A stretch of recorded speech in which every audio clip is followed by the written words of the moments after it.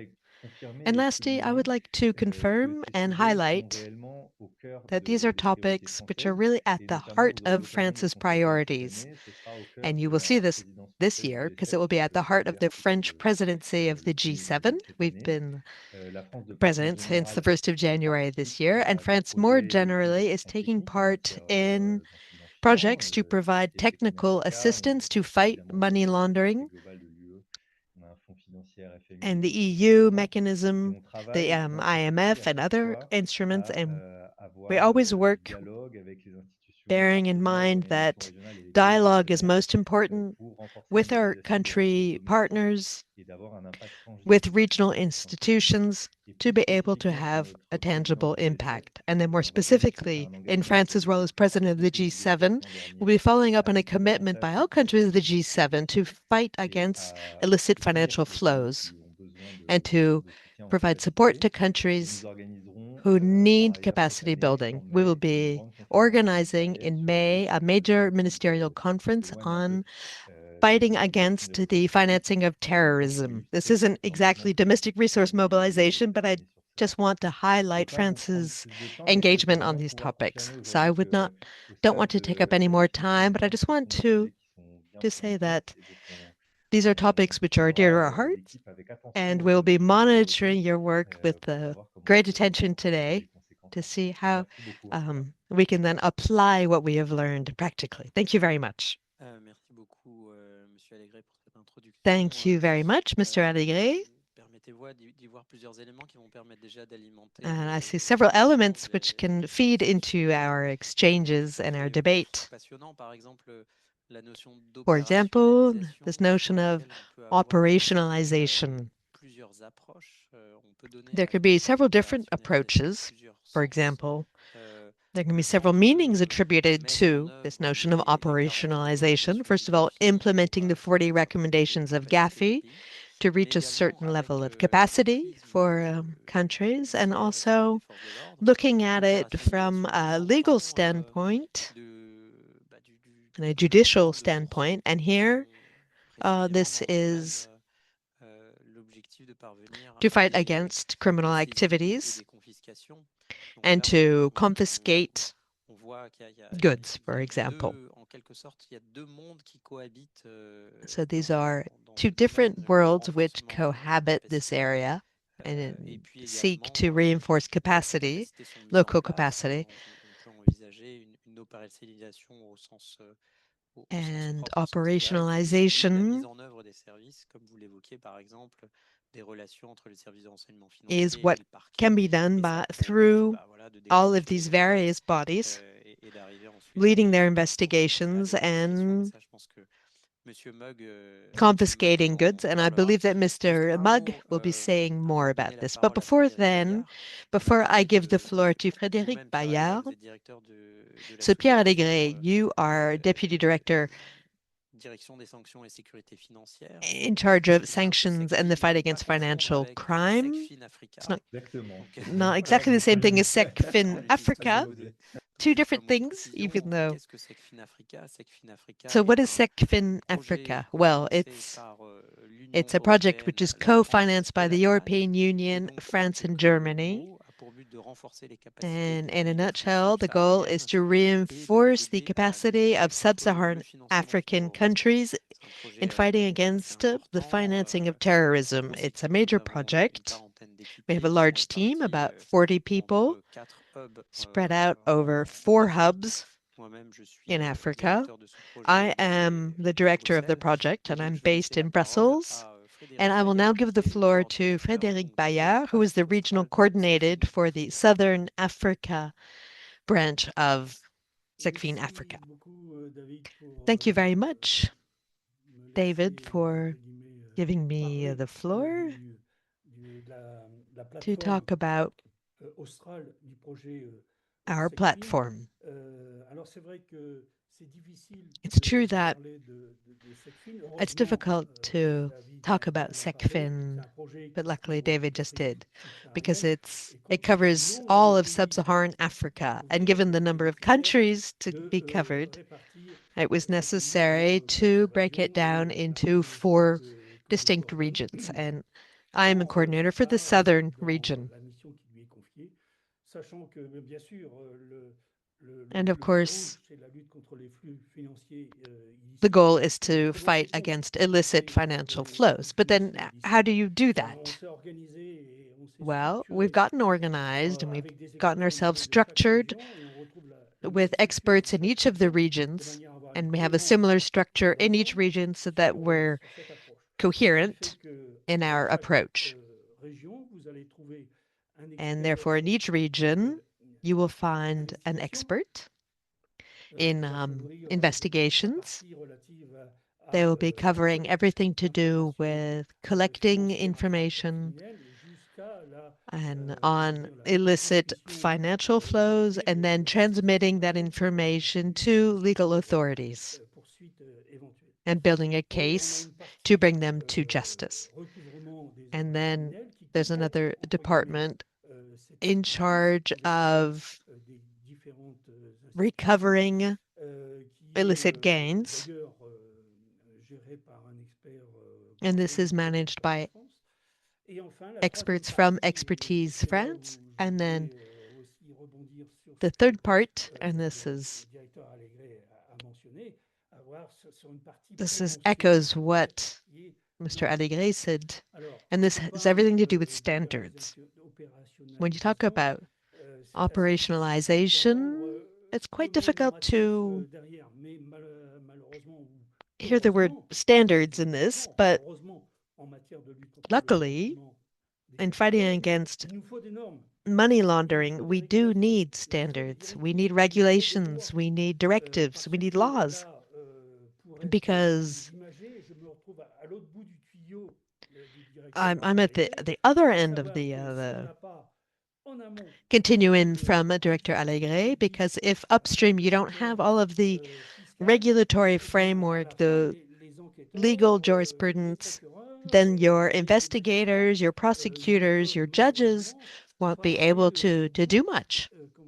They won't be able to go through with their investigations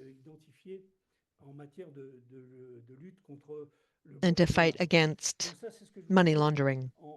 That is what I wanted to say in my opening remarks. And we absolutely must be perfectly coordinated, and we have to know what the standards are before we can increase capacity and be a little bit more operational, because of course you can always criticize the fact that in the sector of finance we don't necessarily get very good results in confiscating goods, but also in terms of the volumes of our investigations. There's no need to go into details, but there's an attrition, and there's attrition between the investigations which are being open and those which end up in front of a court of law. But for financial investigations, it's even worse. And the main problem for GAFI is to ensure that we're more efficient between everything to do with compliance, the entire corpus, the corpus of immediate results, and then this list of 21 pre-identified crimes which generate illicit financial flows. Because the world, and the entire world, of criminal investigators really needs a legal framework. And they need information. They need intelligence. And all of this has to be perfectly prepared ahead of time by the various operators. And here, the difficulty we have on the ground is to bring all of these institutions together because they all have a little piece of the puzzle. And then at the end of the day, the trouble is, as we were just saying, then you realize that between the number of reports of suspicious activities and then the number of confiscations which are carried out of monies or goods is extremely low and very disappointing. So we have to work more on this. And as our director was saying, we will try to work on this better with the various institutional partners so that we can be more efficient. And I'm sure that others will mention this, but first and foremost, modernization is important in the way we take action. And this is also the remit of the Treasury. It's up to them to analyze the information and using AI as well. And there's also the importance of intelligence coming from the public. This is something I say very often to investigators. You can be the very best investigators, the best analysts, but you need information, and that comes from the private sector. And all of this information comes from the designated non-financial businesses and professions. So if you do not have a good hold on that information, if you do not have people to analyze that information, if you do not have all of those stakeholders, you end up with something that is bad.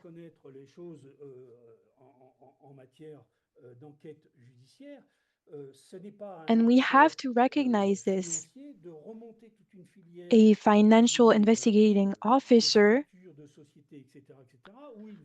should not be the one to analyze a whole business structure. He's going to be losing time. So we need very specific reporting to then present coherent files and investigations to prosecutors.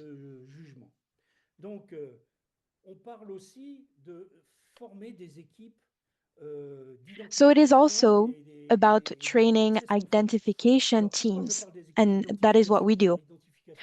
So why do I talk about those teams, identification teams? It is something that we have in France and that we would like to bring to more countries in Africa, for example. We have a very interesting tool. It is a platform for identifying criminal assets. If you do not have any means in the Treasury, in the fiscal structure, in the tax structure, in terms of police, if you do not have a platform to identify criminal assets, it makes everything so much more difficult. So it is good to talk about platforms, but we need trained staff to work for those platforms. And these platforms should be then interconnected. We are working on this. It won't happen overnight, of course.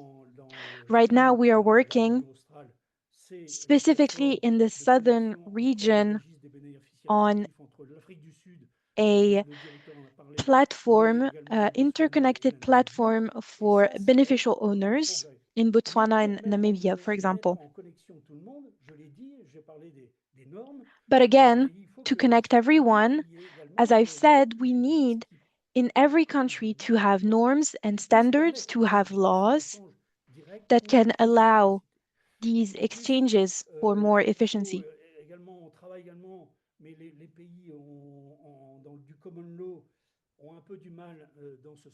For common law countries, this can be difficult in terms of the burden of proof. Tell me how you've obtained this asset or that asset, and then we can check that everything is legal. So again, this comes back to criminal asset identification platforms.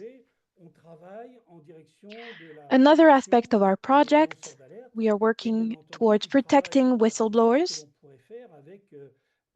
and we are also working on what we could do with civil society organizations who are extremely important for better dialogue between institutions and the private sectors when it comes to the laundering of assets and corruption.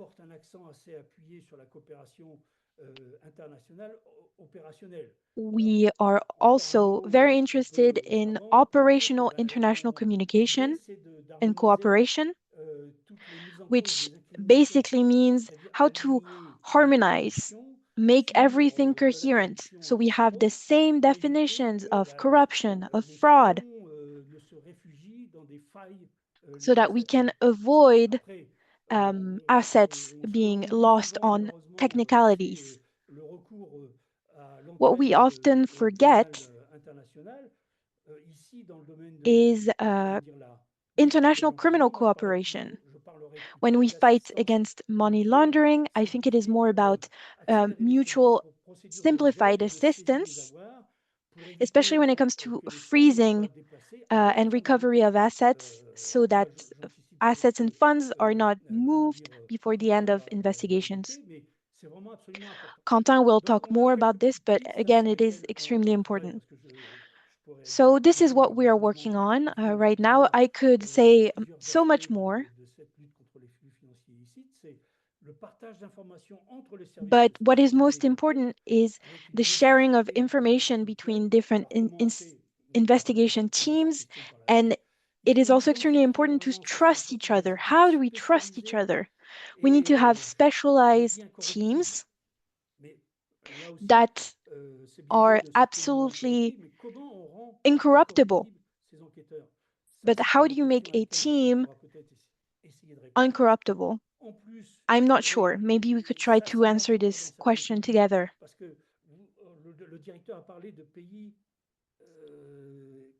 Our director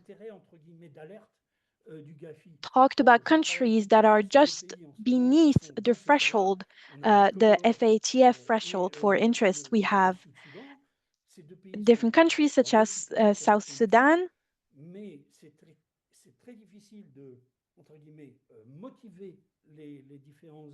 It is extremely difficult to motivate the institutions of such countries. Without political will, it is difficult to make the anti-money laundering efforts better in those countries. I've been working in Africa for over 10 years. And again, this was mentioned earlier by our director. It is that cases need to be automatically criminalized as per the FATF rules. 21 crimes have been flagged as generating IFFs. There is a clear will from the FATF to incentivize countries to criminalize cases of violation in terms of tax regulation, for example, rather than leading with a plea bargain. So you negotiate so that the criminal gets a fine, and then we give up everything that is freezing the assets, recovering the assets, investigating, and so on. Thank you, Frédéric. This is truly passionating. It's truly so interesting. Oh yes, I will end on this. Formidable. Je vois que tu as cité des Thank you éléments very très much. intéressants. Yes, you've mentioned many interesting elements, qui nous emmènent sur le platforms sujet for des identifying fichiers criminal infectés. assets, Et nous, which then comme brought us nous to beneficial travaillons owners. sur tout un continent, on peut même we work on a whole continent, maybe there could be another model than platforms for the identification of criminal assets. Maybe we could have partnerships with the private sector, maybe with businesses that could track online activity. There's also the question of criminalization and investigations, of course, and this whole operationalization strategy that has been implemented by SECFIN Africa. But first, I will give the floor to Lyla Latif, who represents civil society. Again, truly so interesting and so great. We do not rely simply on states, but also on civil society. And studies show, and maybe Mr. Mugg could tell us about this, studies show that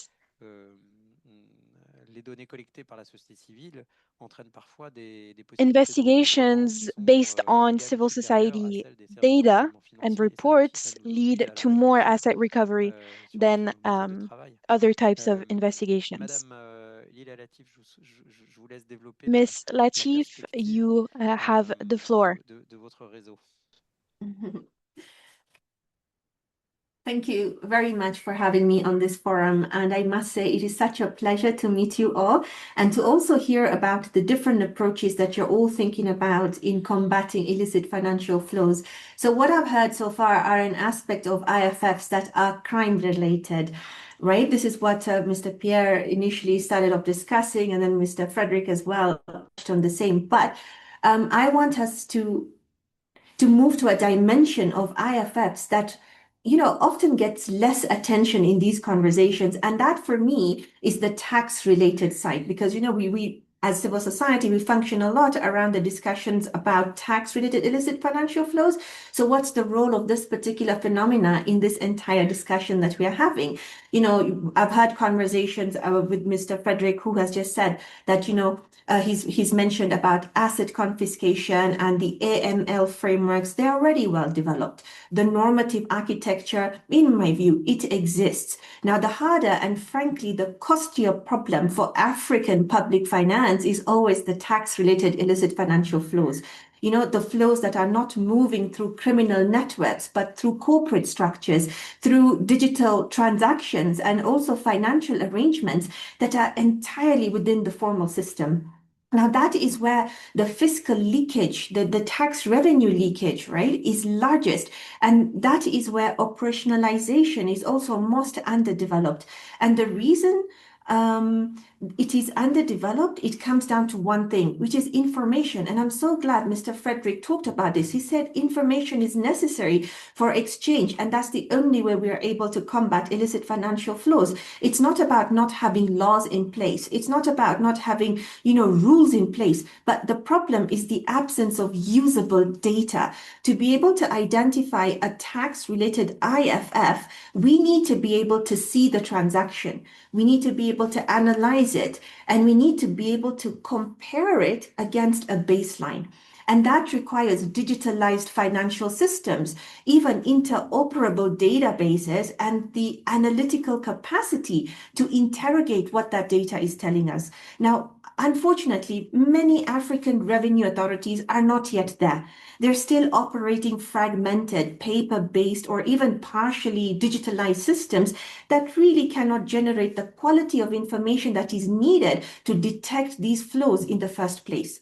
So when we're talking about capacity building, and I heard Mr. Pierre mention capacity building, and if we're speaking about capacity building in this space, we're not just talking about, I hope, training people. We are talking about, and we should talk about, building the digital infrastructure that makes detection possible at all, right? And without that foundation, every other anti-IFF measure on the tax side here is going to be operating largely blindly. Now, there's also this thing about digitalization, right? Digitalization is making the movement of money, of transactions so much faster, cheaper, and even harder to trace. And I was just giving this example yesterday to a colleague of mine. And I'm going to share it with you. I want you to think of a large digital platform that is operating across several African countries. And this digital platform is, selling adverts, it is processing payments, it is delivering streaming content. And in each of these African countries, it's got real users. It's generating real revenue. It's conducting real economic activity. But the entity, right, that legally owns the intellectual property, and today we're talking about algorithms, the brand, it is registered, say, in a low tax jurisdiction somewhere in Europe or in the Caribbean. Now, every country where that platform operates, it pays a licensing fee to that offshore entity for the right to use those assets. And the fee is not set by the arm's length negotiation, but by the multinational corporation itself. So the result is that the profits are systematically shifted out of the countries where the value is actually created. And the revenue authorities, say here in Nairobi or in Dakar or even Lagos, is left trying to audit an arrangement that was designed by lawyers and economists and accountants whose resources and expertise far exceed anything the tax administration has available. That, for me, is a digital form of an illicit financial flow. It is happening at scale, and it is largely legal. So now when we try to put a number on what this costs, we run into credibility problems. And I like Mr. Pierre because he mentioned this when he was presenting, right? The numbers even pose a problem because we know, for example, Africa, we've done the research, it loses approximately $89 billion to illicit financial flows. Then we had Leonce Ndikumana and James Boyce. In their research, they have estimated that Africa has lost close to $1 trillion since 2000. Now, the Tax Justice Network, we have put the global losses from corporate tax abuse alone at over $400 billion per year. Now, these are staggering numbers, but the honest answer is that we do not have one agreed, verified figure because the illicit nature of these flows mean that they are by definition difficult to measure. And that measurement gap that Mr. Pierre also mentioned is itself part of the problem because without credible data, right, that Mr. Frédéric was talking about, it is very hard to build a political case for action. So I want to just quickly tell you what are the two things we have done here on the continent, and maybe this can fast track some conversation that we can have. So the first thing that we have done is that I have developed with two of my colleagues, Professor Nara Monkam and Kathy Nicolai, both from South Africa. We've developed something called the Anti-Illicit Financial Flows Policy Tracker, and we've developed it for the Tax Justice Network of Africa. Now, I want to be very clear about what this matters and why this matters for the operationalization question that we're discussing today. Because, a tracker is only useful if you understand what it is actually used for. So before you can design a practical measure to combat, say, a tax-related IFF, you need to know what you are working with at the country level, what laws exist, what institutions are functioning, and where the real gaps are. Now, without this baseline, we are simply going to be prescribing treatment before we have even done the diagnosis at country level. So this tracker that we use, it's a methodology whereby we have developed 12 indicators that's run across 4 clusters. To give you exactly that, it's what we discuss in that policy tracker is whether the country has an anti-IFF legislation, but also whether those laws are being implemented and whether the institutions at the African level have the capacity and the political commitment to make them work. So this tracker was validated by the African Tax Administration Forum and also the Africa Union, which means that, the continent's own institutions have endorsed this as a credible methodology for that diagnosis. And what these assessments have revealed is very striking. We get to see that the problem is not with the legislation. It's not with the law. It's actually operational. The FIUs are not sharing data with revenue authorities. Beneficial ownership registries exist, but they are not publicly accessible. there are no mechanisms for tracking whether reforms are actually delivering results over time. So that is what we have at a country level assessment. It gives us an understanding about what are the problems in this country insofar as IFFs are concerned, and how can this country, using its own economic, social, political context, fight against and combat that problem of IFF in its specific country. Now, just to quickly conclude, the second thing that we have done is that we worked with Transparency International Kenya, and we examined 4 East African countries that have implemented the Africa Union Convention on preventing and combating corruption. Yeah, so this convention is one of the continent's most important anti-corruption instrument. It's the one that we use to, get asset recovery back and to try and stop corruption-related IFFs. And in this study, we found that implementation of corruption laws itself is deeply uneven. And the constraint is always institutional. It's not about the law. It's because of weak interagency coordination. It's because of limited forensic capacity. And most importantly, the problem is political interference in enforcement processes. This has always been the recurring pattern on the continent. And we also found that the compliance assessments tend to measure what exists on paper rather than what functions in reality. So if you look at the anti-IFF tracker and now this Transparency International studies together, what it tells us that the path from standards to operationalization, what we're discussing today, must run through 3 things. The first is that we need institutional coordination. We need the agencies to talk to each other. Then we also need the data. We need to build the beneficial ownership infrastructure and exchange of information systems that make the IFFs in the first place traceable. And finally, through honest measurement, we need to be tracking progress over time rather than declaring victory at every stage when a law is passed. So this is where I will stop, and then I'll invite you for further conversation. Thank you. Thank you very much for having opened up all of those very interesting perspectives of civil society.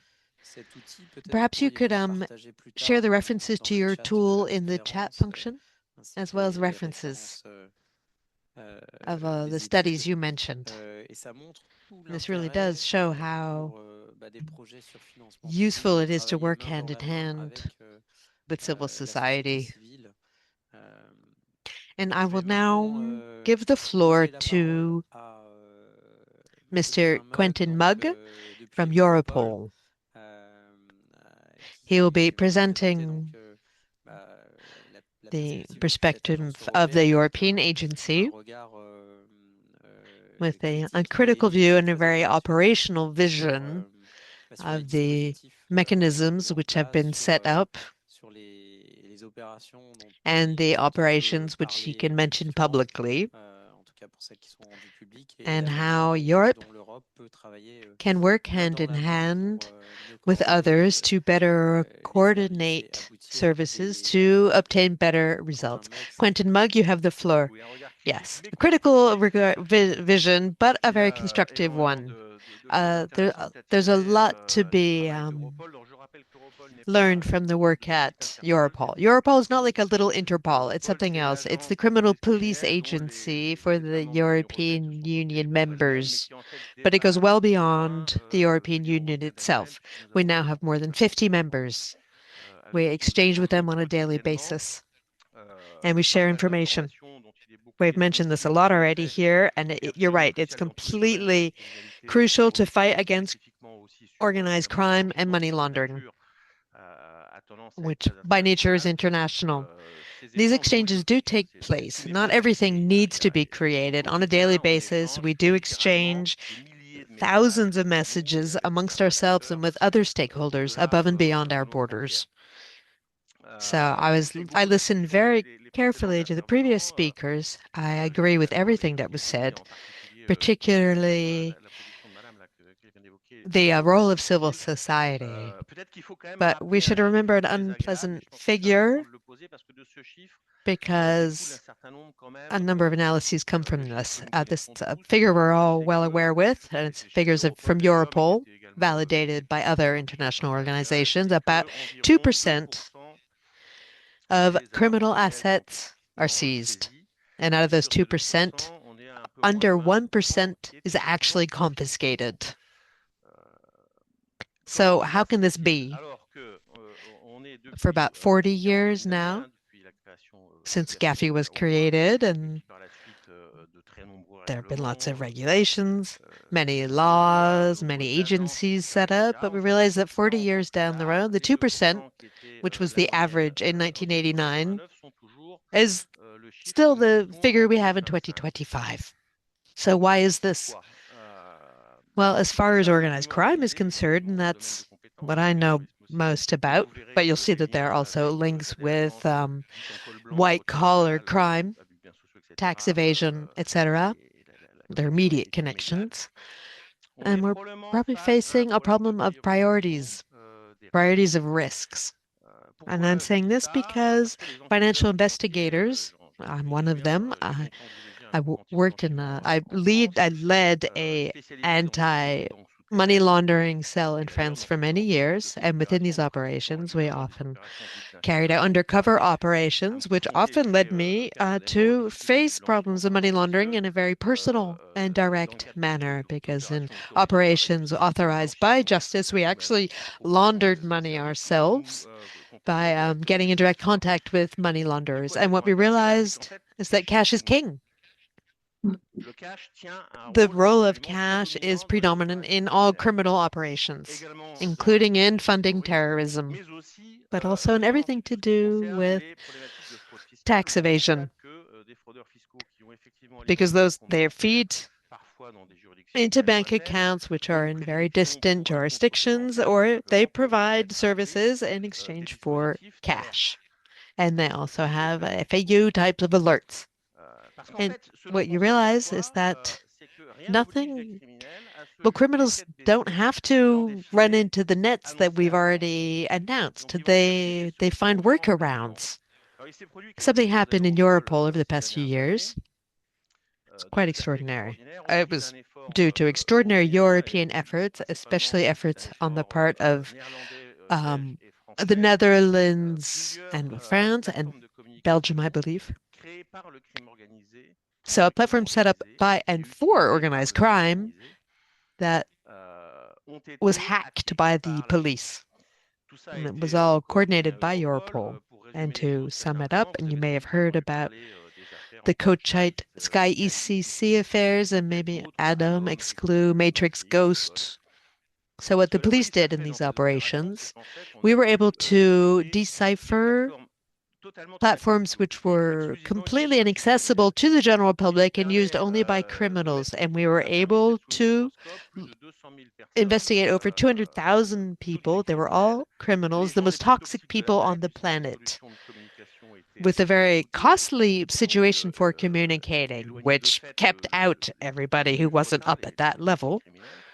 And so we were able to observe them in their activities. And we also interfered. More than 1 billion messages were intercepted, were deciphered, translated, giving rise to over 17,000 arrests amongst the most dangerous criminal organizations, the Camorra, the South American cartels in the Balkans, very active in West Africa, etc.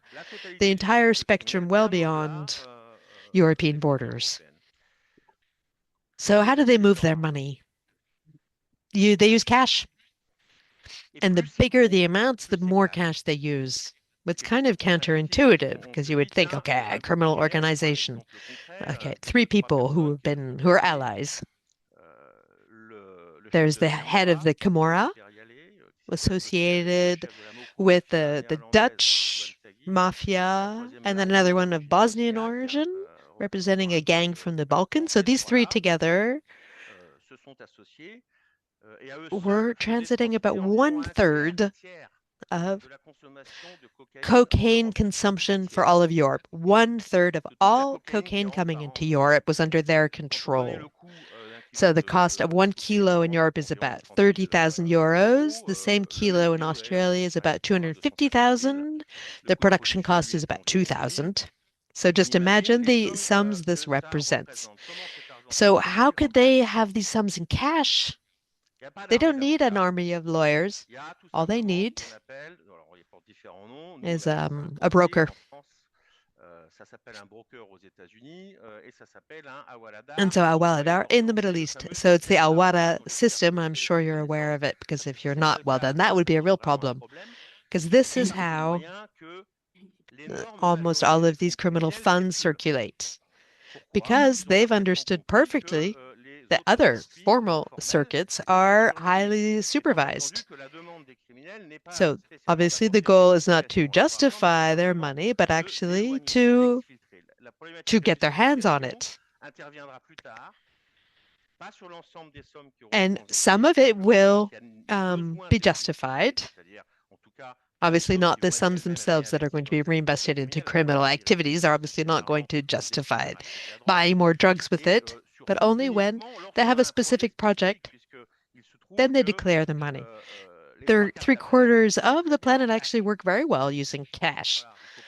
It's not because in Europe we all have credit cards that's the way it works in the rest of the world. That would lead to errors in analysis, quite serious ones. Simrocker, which is a money launderer that offers a service, a broker service. They collect money at point A. The money, of course, doesn't actually move, but the equivalent sum is provided in a different country. The money doesn't have to move because these brokers have a clientele which will be acquiring the money, for example, by selling drugs in the north, and then will remit the money in the south. And these are sums which can come from all sorts of origins and not necessarily of criminal origin. And this is why Dubai is so important in this ecosystem, because there are thousands and thousands of immigrant workers being paid in cash who remit their money to their countries of origin, often Pakistan, for example. And this creates mountains of dirhams, which can be swapped for euros. So it will never go through formal channels. And this represents the majority of money laundering operations by organized crime. The same is true for funding terrorism. GAFI itself in July 2025, and a very interesting report indicates that up to 90% of terrorism is funded in cash. Unfortunately, in October, with the 40 recommendations, they don't mention this, and it's only at page 136 of an annex, which apparently, which would make people think that it's something exotic, but no, it's actually the main means. And this probably explains the weakness of all the money confiscated. There are a lot of arrests and things like that, but it's hard to actually find the money and to get your hands on the money. And this is because, now I know it's fashionable to say follow the money, but very concretely, in these cases, there's nothing to follow because the money isn't physically moving and it's not going through any financial institution. So that's a real problem. The other problem that we encounter has to do with understanding, and this is globally speaking, understanding what money launder operations are. It's not just people who have carried out criminal activities and then want to move their money or justify their revenue. Very often, these are the people who create the crime themselves. This is something that is very clear in some dossiers. There are a lot of transactions, selling drugs, human trafficking, migrants, weapons trafficking. Very often, it's the financial operators that put the buyer and seller in connection. They don't know each other, but they serve as a third person of confidence, almost like a notary, because obviously they don't trust each other. So you entrust your money to somebody who won't be providing the payment until the transaction has been carried out. And sometimes there are people that actually go on the ground to assert that the payment actually takes place. So these are people who very often are considered as service providers, and people mention crime as a service, and they're the promoters and often the initiators of a lot of these criminal activities. And so I completely agree with Frédéric Bayard when he says that, yes, there's a problem of infiltration and of these are not just accessory people. They're accomplices. Now, what about tax fraud? Is this only the world of criminalities? Well, no, because I've carried out investigations, and with just one dossier, we had linked 3 billion euros in drug trafficking to 3 billion euros in tax evasion.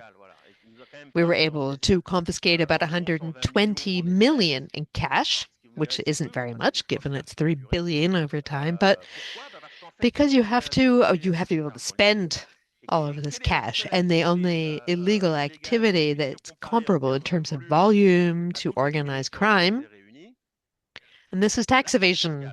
These are people who love cash because then they trade it for sums that are already bankable, very often through very complex financial engineering that's often ancient.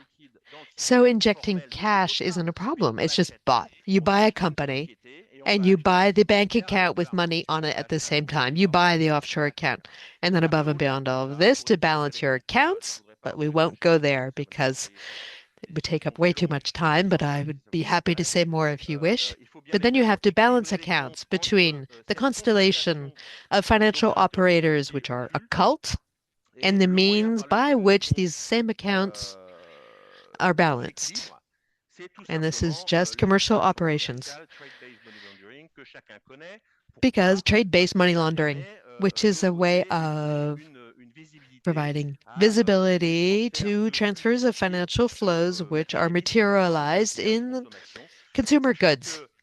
Because to monitor the commercial transactions, you have to follow the 3 flows, the merchandise, the documents, and then the financial transactions, which makes things extremely difficult, especially as most of the time these commercial operations are real. They're not fictive. But acquisitions take place in cash, and then they can justify the money.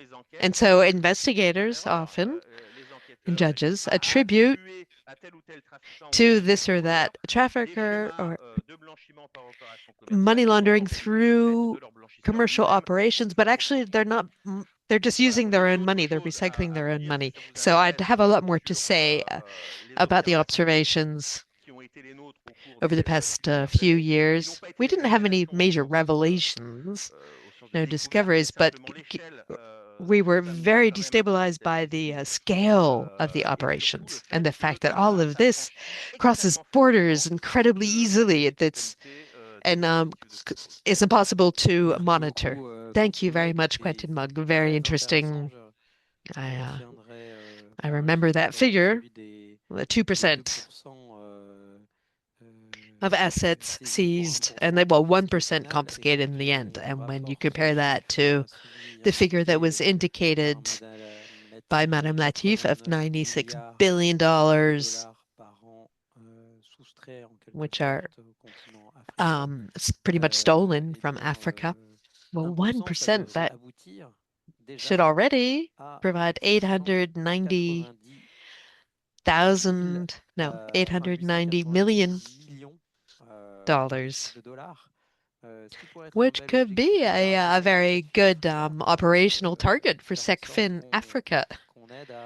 Then we should be able to confiscate that 1% of that sum, which is already hard to assess, but concerns illicit financial flows from organized crime, as well as tax evasion, which is huge. I will now give the floor to our senior economist from the World Bank to complete our multidisciplinary approach. So Bob Rijkers, I will talk about curbing illicit financial flows through combating corruption in customs. Bob, you have the floor. Okay, thanks very much for having me. My name is Bob Rijkers. I'm going to present to you a couple of slides on how to fight corruption in customs.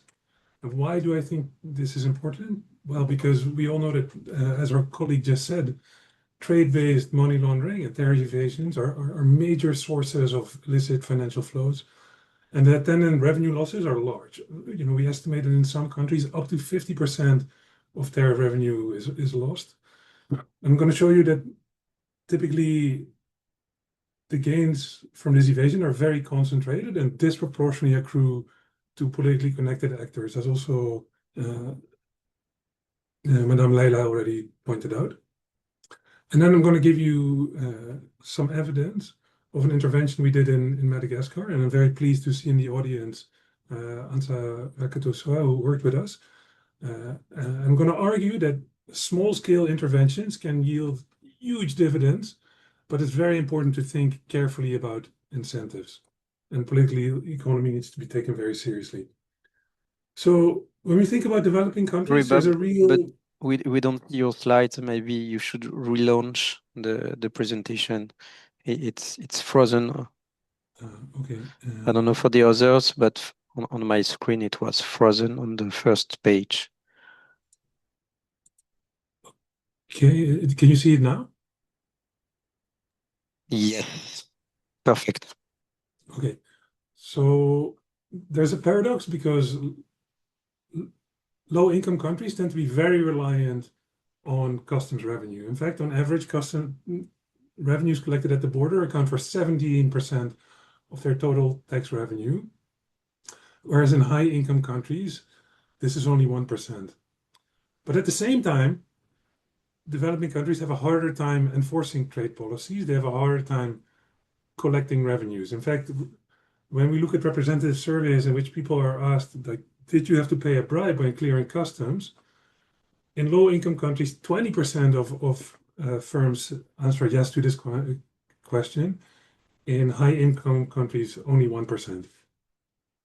So how do we typically detect tariff evasion? Well, a large literature takes advantage of the fact that trade transactions are typically recorded twice. Once in the source country that is exporting products, and once in the country that is importing products. And so we can compare these records and use the discrepancy between them as a measure of the amount of revenue that is potentially lost. And here is an example for Nigeria, where you see that for goods subject to high tariffs, what countries record shipping to Nigeria far exceeds what Nigeria records importing. And some of these differences could be attributed to transport costs, and there could be other factors at play. But in general, this method of using mirror statistics has worked quite well. And in fact, across countries, we tend to see that these trade discrepancies correlate strongly with tariffs, as this graph on the right-hand side of your screen shows. And in fact, the resulting revenue losses of this evasion tend to be quite large. So in Uganda, we estimate that this is between 20 and 33%. In Madagascar and Nigeria, these losses that result from evasion exceed more than a third of revenues. And there are countries in which almost 50% of revenue is lost due to evasion. So how do we approximate this? We calculate how much more revenue would have been collected if countries were collecting revenues over the exports, their trade recorded by their partners, as opposed to their own income records. What's also quite interesting is that if you think about sort of who's benefiting or who's from this evasion or who's doing this, then we have some evidence from trade between Madagascar and France, where we were able to match transactions using container ID. So we're looking at what do French exporters record putting in the same containers, and what do Madagascar importers record that taking out of these containers. And then if you look at trade in general, it's quite concentrated. So the top 5 largest importers account for 26% of trade, 16% of containers, but they're not the most corrupt. In fact, they only account for 1% of total revenue losses. But if instead we focus on the top 5 largest evaders, And we see that these top 5 evaders together account for only 1% of trade, 12% of all containers, and a staggering 75% of all revenue losses. So this means that like if you could like just identify these 5 perpetrators and make them change their reporting behavior, that this could have major macroeconomic consequences. In Tunisia, we were able to also assess whether it's politically connected firms that benefit disproportionately from this type of evasion by linking customs records to data on firms that were owned by former President Ben Ali and his family that were confiscated after the Arab Spring. And what we see is that these politically connected firms were much more likely to evade tariffs. We see much higher evasion gaps for these firms than for other firms. And we estimate that between 2000 and 2010 alone, they evaded more than $200 million worth of tariffs. So this goes hand in hand with sort of the point that my colleague Lyla has already made. So why is there so much corruption in low-income countries? Well, the reason is simple. There's a lot of money at stake, and the tariff liability on a single declaration sometimes exceeds a customs officer's official annual salary by more than a factor of 20. And in many cases, there are very limited incentives for proper conduct. So as was also emphasized by a few colleagues, is that it's very important to criminalize improper conduct. But in many countries, we see very limited rewards for proper conduct and very few penalties for opportunistic behavior and criminal activity. And customs also tends to be an environment that's rife with political interventions. In many countries, it's much better to think about this as organized crime than government administration. And in our experience, it's not lack of capacity or asymmetric information that's the main issue. It's the use of information. And in fact, in customs, what we see is a lot of collusive corruption. And so I'm going to argue that reducing corruption is feasible. So, as I showed you, like the small improvements of a few key players can pay big dividends. We already saw that like evasion tends to be concentrated. Also, certain key customs officials have a major role to play here. So in our engagement with customs agencies, what we find is that it's very important, like in the short run, to have some early successes and build momentum for deeper structural reforms. Basically, in the first 3 months you work with a customs agency, you need to make money to be credible. Then you need to be realistic, right? So reforms tend to be more palatable if they're implemented gradually to limit political interference and resistance. And we really believe that data and research can help guide reforms and evaluate the impact. But perhaps more importantly, it's important to have active dialogue with key stakeholders, staff, brokers, and importers. So just to give you one example from Madagascar, the World Bank started the project there in 2014. There was a lot of inefficiency. Revenue losses were roughly like a third of total revenues, lots of inefficient controls, and a lack of meritocracy. Then we did various interventions, including performance contracts, and implementation of a collusion detection algorithm. And those were quite successful. So over this period that we were active, customs revenues went up by 93%, and customs clearance times dropped quite considerably. Now,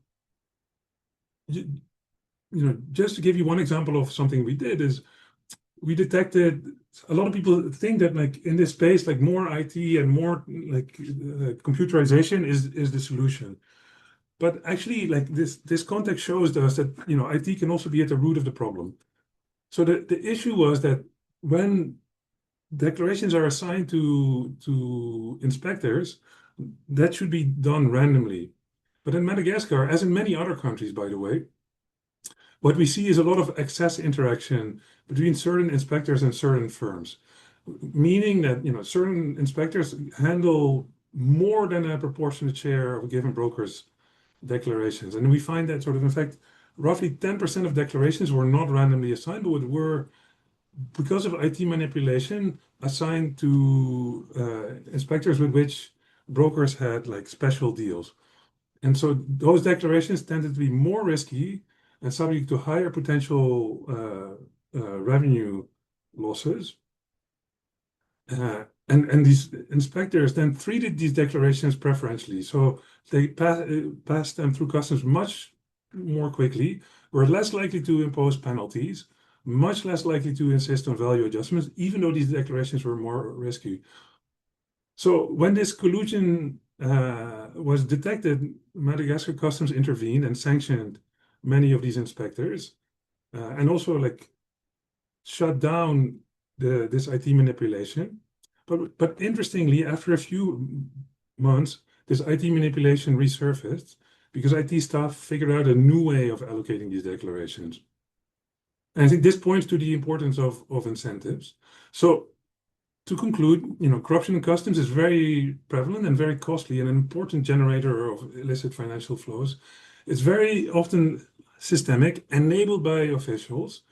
Even though many people participate, the gains tend to be very concentrated. The good news is it can be remedied. Small interventions can yield big payoffs, but focusing on like sort of naive solutions or computerization, IT alone is unlikely to yield great results. Instead, we argue that incentives are key and political economy needs to be taken very seriously. So let me stop there. Sorry for going over time. No, thank you, Bob. It was really interesting. This in-depth, pardon, c'était très intéressant cette Thank you, vision Bob. en This was profondeur et extremely avec interesting cette approche to see this more scientific approach qui nous fait reconsidérer that brings us to reconsider sometimes ideas that we think are good. For example, IT, that we think will solve problems, but in fact, it is so much more complex. Je vais profiter pour vous faire part d'une question. I will now ask you a question de la salle.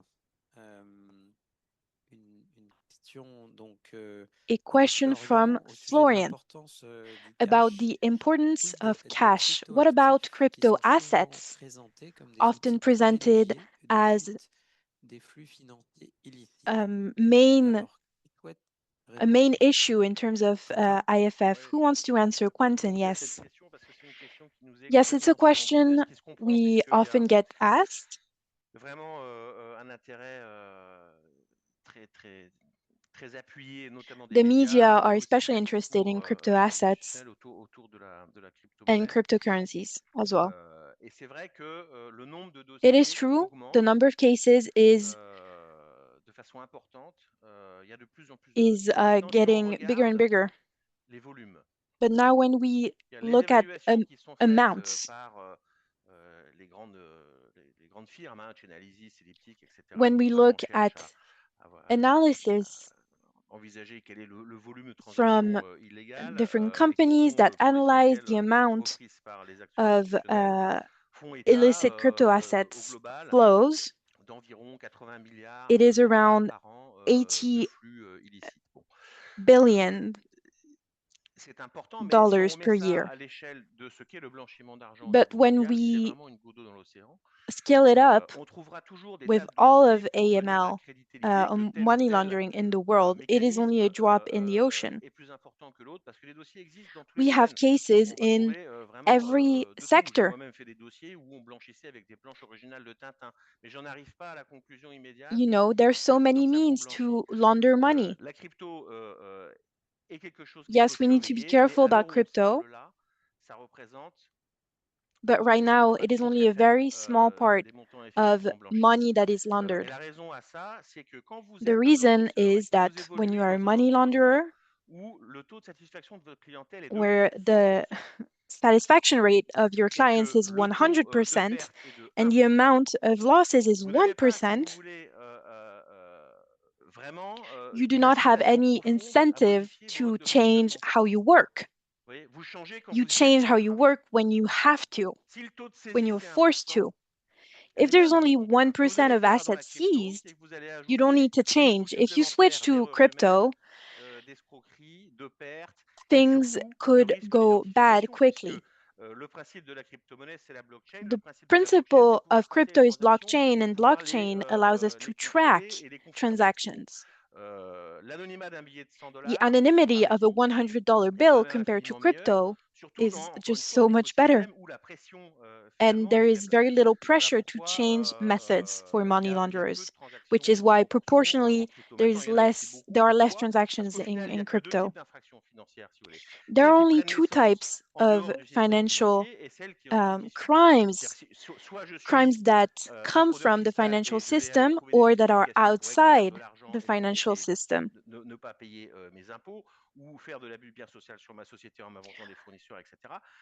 Fraud, benefit fraud, for example, tax evasion, so inside the system and then outside the system. For example, if you're a drug trafficker.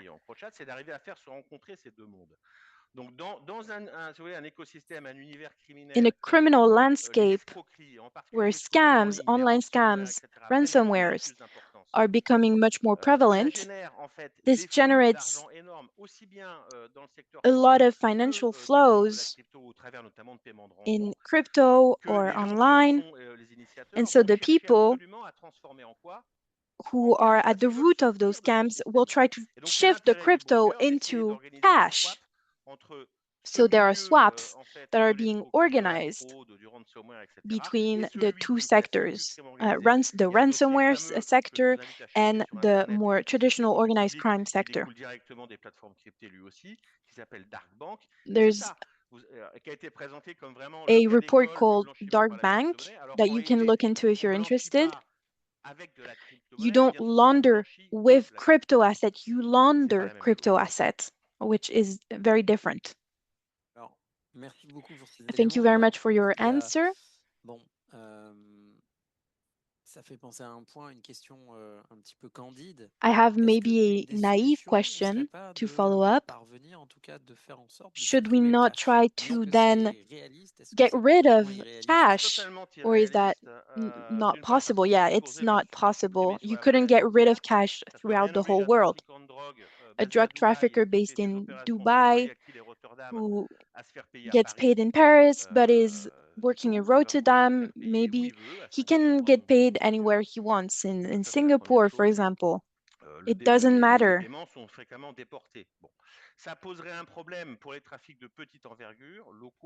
It would cause issues for more local trafficking, not international trafficking, but getting rid of cash would make crypto assets a problem, which it isn't today, because people will look for new ways to pay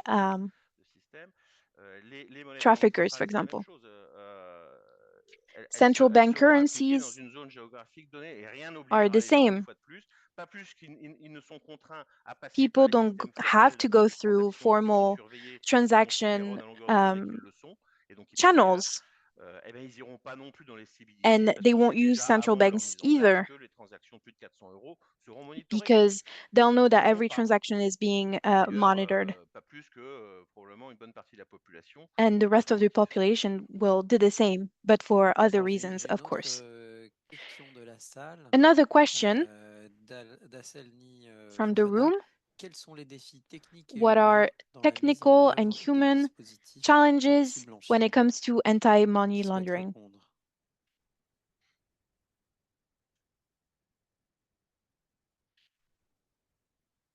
Who would like to answer? I can answer, but I've already talked. Allons-y. You can go ahead. The challenges are more human than technical. We need more people. We need more people in the sector. Money is the reason for the crime, but also the means of doing the crime. They wake up, they don't want to be drug traffickers, they want to have money.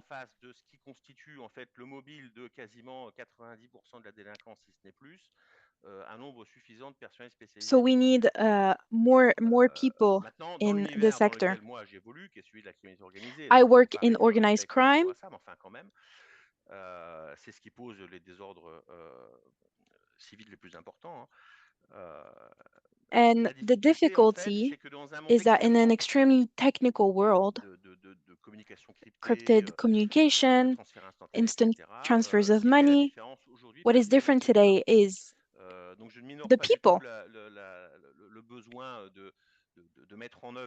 So we, of course, need new technological tools. It is essential. And as I've said, our cases have benefited from all of this technical aspects, but we need actual people to analyze, to break down doors and go arrest people and judge people in courts. Voilà, on n'est pas dans le virtuel parce qu'au bout du Yes, this is not all digital because behind the keyboard, behind the computer, you always have someone typing on the keyboard. You have someone at the ATM drawing money. policier qui m'a formé m'a dit, je n'ai jamais vu une personne morale taper dans la caisse. Voilà. C'est vrai, il y a des gens derrière. Voilà. I would like to react to what Quentin just said, which unfortunately is completely true, and to answer the question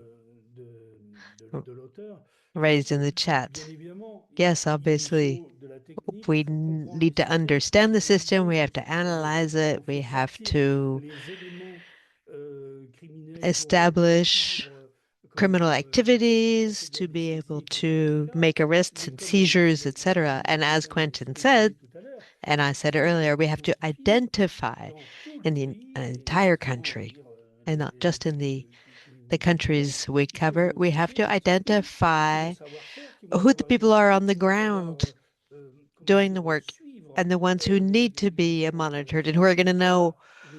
And also we need people to analyze these transactions, to follow the money, to provide the information to police officers who will then be able to bring all of these elements together and make arrests. Without those people with the proper training who can do the work on the ground, who can follow the small sums, and here I'm coming back to what Lyla said, there's always turnover in our units. We constantly have to train new people and start over.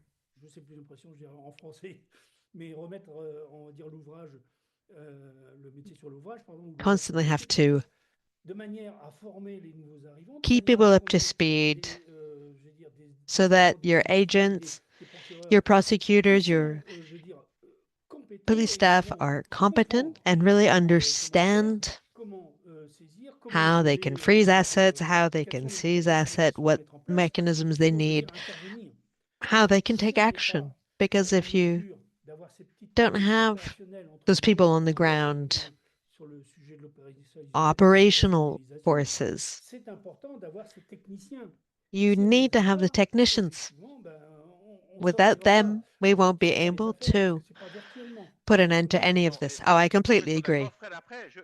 But there is another angle. We're trying to say that money laundering is something extremely sophisticated, and you really have to be an expert with a super brain, with very subtle techniques and years of practice. But no, on the ground, I've rarely met criminals and money launderers with MBAs. They're extremely simple operations. And I even wonder if this willingness to search for the most complicated bits is not some sort of a desire to show that you're worthy of the opponent and that you're up against a difficulty. And that's very useful. Of course, we need that. And a lot of white-collar crime needs exactly that, because that takes its created within the financial system itself. But otherwise, it's extremely simple. And the use channels that are used for perfectly legal transactions as well. So all of that is extremely simple, and that makes things even more complicated. In addition, it's fed by de-risking instruments. because you have anti-money laundering laws implemented, and then people just turn to the informal system because that's the only way they can transfer money. And this is something you see a lot in Africa and in Asia. You have a population who don't have bank accounts. That's something you have to remember. They have mobile money on their phone, and then how does money circulate? I mean, so there's a problem with how people even view money laundering, and the same with selling drugs. You're not the same people who are going to be selling tons of cocaine and then kilos of cocaine and then grams of cocaine. It won't be the same actors. And what about money laundering in very small shops? That's very different from what people imagine when they talk about money laundering. They think about strategies for money laundering, but very often it's very small people locally. And I mean, a local guy isn't going to open 650 kebab shops.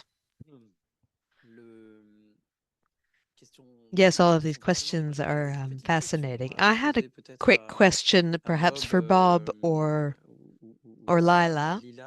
Do we have any idea? So when we talk about illicit financial flows, do we have any idea of the ratio between tax evasion and criminal activities? Is it 50-50? Do we have an idea?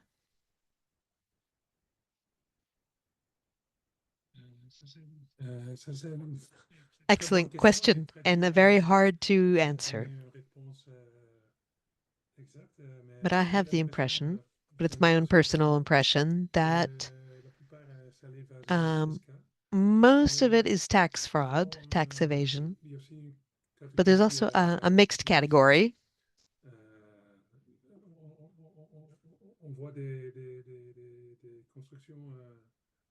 You can see things that seem to be illegal, but then if you scratch a little, you realize, well, that it's not necessarily. But I think the highest share is tax evasion.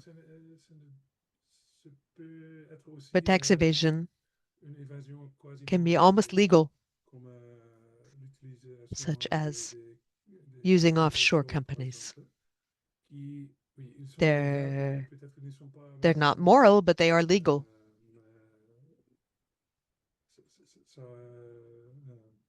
And this raises a lot of problems. What's 50 billion for tax evasion and 6 for money laundering due to crime? Yeah, for tax evasion, it's... I also read a report or a book that, and it's a major topic in France, the fact that there is no assessment, no precise assessment. I think it's about 80 billion, but we don't really have the data. But it's very interesting. Thank you, Bob. And thank you, Quentin. And it also opens on to another question. So you mentioned offshore companies. And so where's the limit between tax optimization and tax evasion? That's also a major topic. I see that we're running out of time. So organizers say that we can go a little beyond. So we'll take a few more questions from participants before we conclude. Someone was asking whether money which is saved informally, is that part of illicit financial flows? Would anybody like to answer that question? Lyla, je vois que vous souriez. Yeah, maybe I can just touch a little bit on that. So, is money saved informally or outside the banking system an illicit flow? I think not automatically. So, I'd say no, because informal savings are not illicit simply because they sit outside the formal banking system.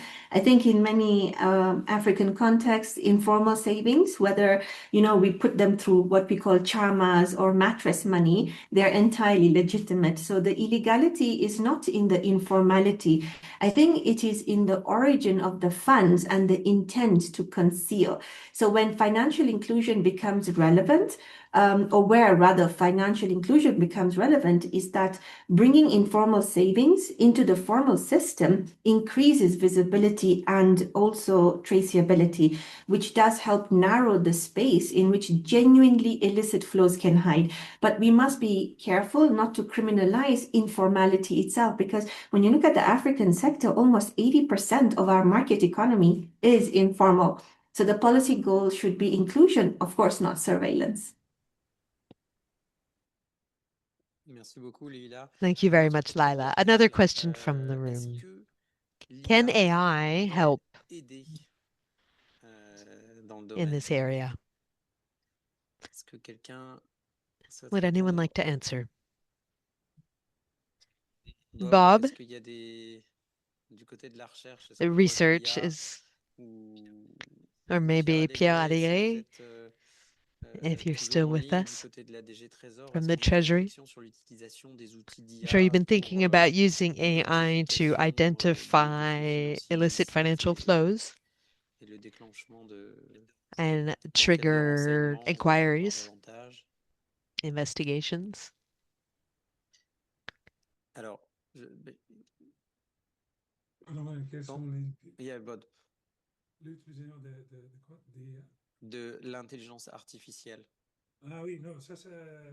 Yes, of course, it's very useful. And we've carried out some experiments. The major problem is that the quality of the analysis fundamentally depends on the quality of databases. And when you have a bias in your original data, the bias can be replicated. Let me give you one example. So there's a family. So there's a type of tax evasion.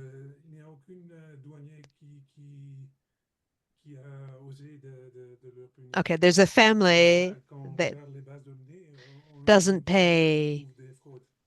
So the Benichou family, nobody ever looked, nobody investigated that. So artificial intelligence wouldn't have helped.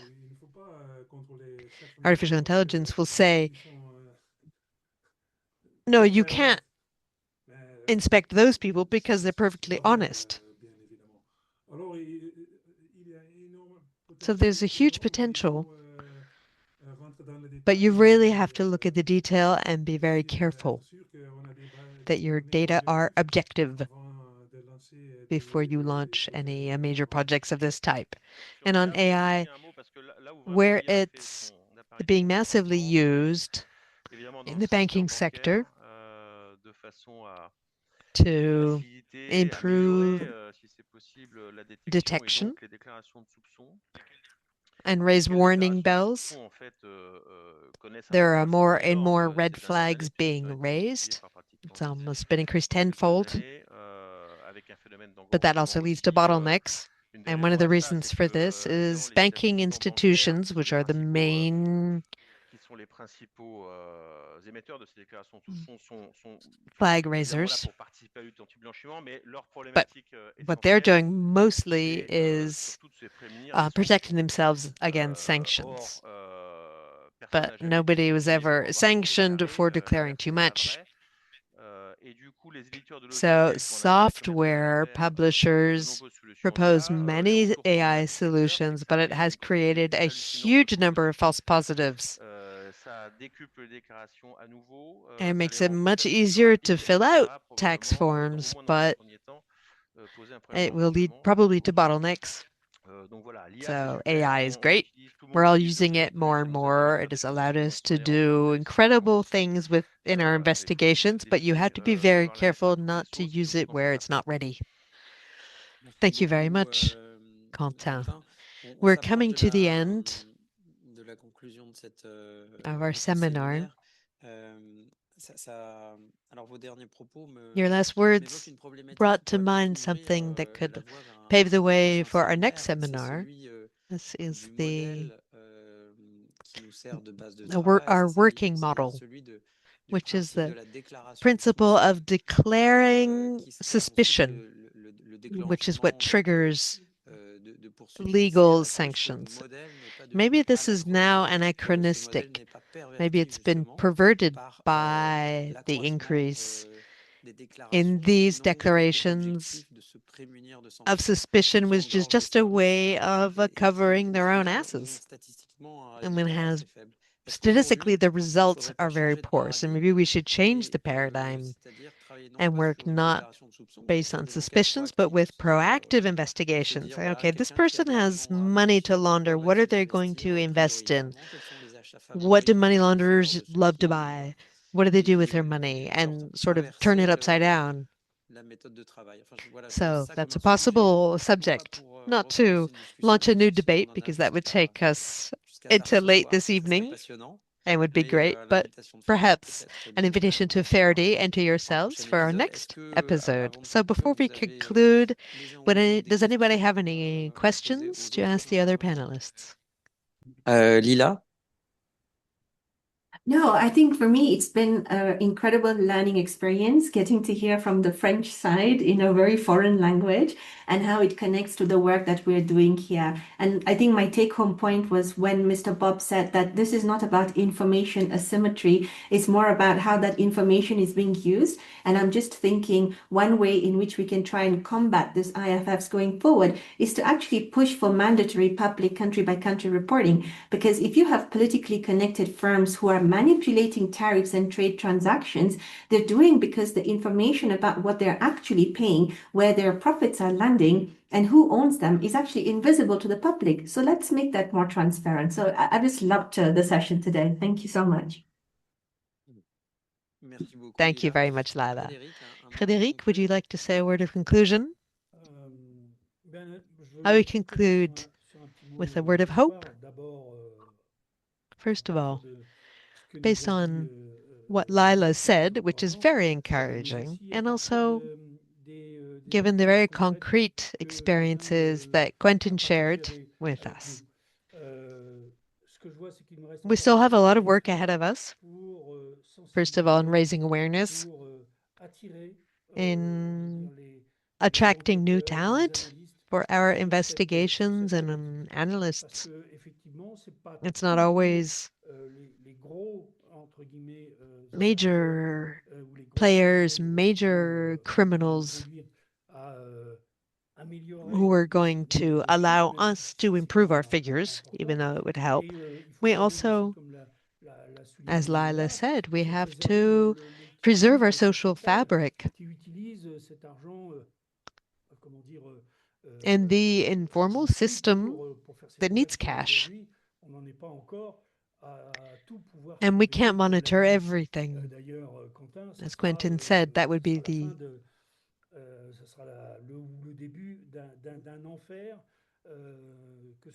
absolutely impossible for any type of body trying to analyze all of the declarations, and for bankers themselves, because one thing we haven't mentioned is we talked about effective beneficiaries, but banks themselves, when somebody wants to open a bank account, unfortunately, there's a lot of documentary fraud, which prevents those who are in charge of security to intervene and to identify their clients. And then, so we have to work on the whole banking environment. And yes, there is reason for optimism. Operationalization is a reason for hope. And let us continue to train people to process the information, to establish crime. And at the end of the day, and perhaps it's not in everyone's mind yet, but confiscating goods is a matter for justice, and the magistrates certainly need more information, technical, operational, and even legal information on what mechanisms exist between institutions and jurisdictions. Thank you very much, Frédéric.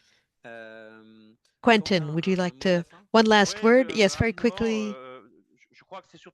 I agree with everything that was said, and I think that we have to stop thinking about money laundering as something which is homogeneous, where you need a process to make it disappear. No. Money laundering is a consequence. To understand how it works, who the actors are, what means they use, what strings they pull, you have to understand the root causes, and there are many of them. I'm often surprised to see people who know a lot about anti-money laundering law, don't know about the crimes that lead to money laundering, which is a problem. How do you fight against money laundering if you know nothing about drug trafficking, where it takes place, what the balances are, who the stakeholders are? That's very important. The fact that there's a disconnect between money laundering is seen as something that to be studied and researched, and which is very highly complicated, and then what leads to this money laundering. This disconnect is a big problem. And another idea for a future seminar, I think we have to talk about what is being done, the formal monitoring of the regulated financial system, declarations, etc., but also integrate the fact that if you follow the money to go back to the crime, well, you're like a salmon going upriver, which of course is a lot more tiring than swimming downriver. But we all know that crime is what generates money. So we have to bear that in mind, and we have to stop using our own representations and projecting them on the entire world. In some areas, yes, people don't have access to banks. They can only use cash for their transactions. And yes, it's true that we have a lot of people from the diaspora in our regions.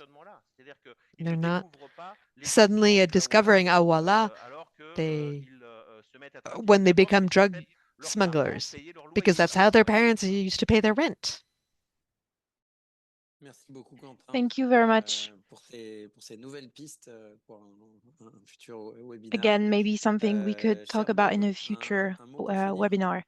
Bob, no, it was great. you have the floor. Because I fully agree with Quentin that it's necessary to take an integrated look at what generates this type of problem, and that these different problems are strongly interconnected. And so I often find that as economists, for instance, we only talk to other economists, and lawyers tend to talk to other lawyers, and policemen talk to other policemen. So it's great to have this forum where we all come together and can learn from each other, because actually, in many ways, I feel that the different presentations give us sort of convergent conclusions. And so, yeah, I learned a lot, and thanks for including me.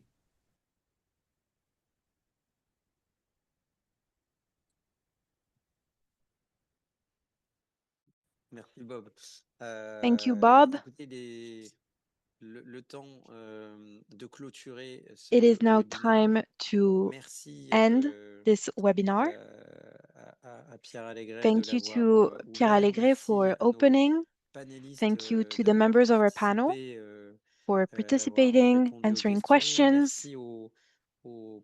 Thank you to the almost 140 participants online with us today. I think we all learned a lot.